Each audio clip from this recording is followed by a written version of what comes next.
এই মুহূর্তে তোমরা যে ভিডিওটা দেখছো সেটা কিন্তু দারুণ একটা ইউনিক ভিডিও, একটা কাজ যেটা কিনা আমি প্রথমবার করছি, আর ভাবো তো সেটাই তোমাদের সাথে শেয়ার করছি।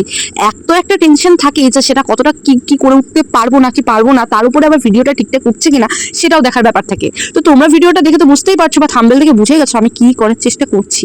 কিন্তু আমি বলে রাখি, আমি কিন্তু সানফ্লাওয়ার করেছি আর ভেতরে কিন্তু আমি সবুজ দিয়েছি। আর ফারিয়া নামে একজন বলেছে যে দিদি প্লিজ আমার নামটা নিও না, তোমার নামটা নিয়ে নিলাম। দেখো এখানে কিন্তু আমার সানফ্লাওয়ার কালার করা পুরোটাই কমপ্লিট।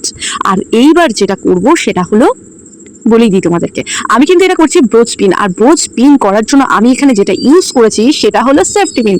আর এখানে আলাদা করে তো ব্রোচ পিন কিনতে পাওয়া যায়, কিন্তু আমার মনে হলো দেখি তো সেফটি পিন দিয়ে আদৌ ব্রোচ পিন করা সম্ভব কিনা, বা এটা কতটা ওয়েট ক্যারি করতে পারে। তো দেখলাম যে না, সত্যিই সম্ভব। হয়তো ব্রোচ পিনের ওই পেছন দিকটা একটা লেয়ার থাকে, তো এই জন্য হয়তো একটু সুবিধা হয়, কিন্তু তাছাড়াও সেফটি পিন দিয়ে করা সম্ভব, যদিও এর আগে আমি ব্যাচ বানিয়েছিলাম। তো সেটাতে ভালোই একটা রিভিউ পেয়েছিলাম। যাই হোক, দেখো এখানে কিন্তু পুরোটা কমপ্লিট। আমার তো বেশ ভালোই লাগছে। আচ্ছা তোমরা কমেন্ট করে বলো তো এটা কি সত্যিই ভালো হয়েছে? যদি ভালো হয় একটা লাইক করে দিও। তো আজকের মতো এই অবধি।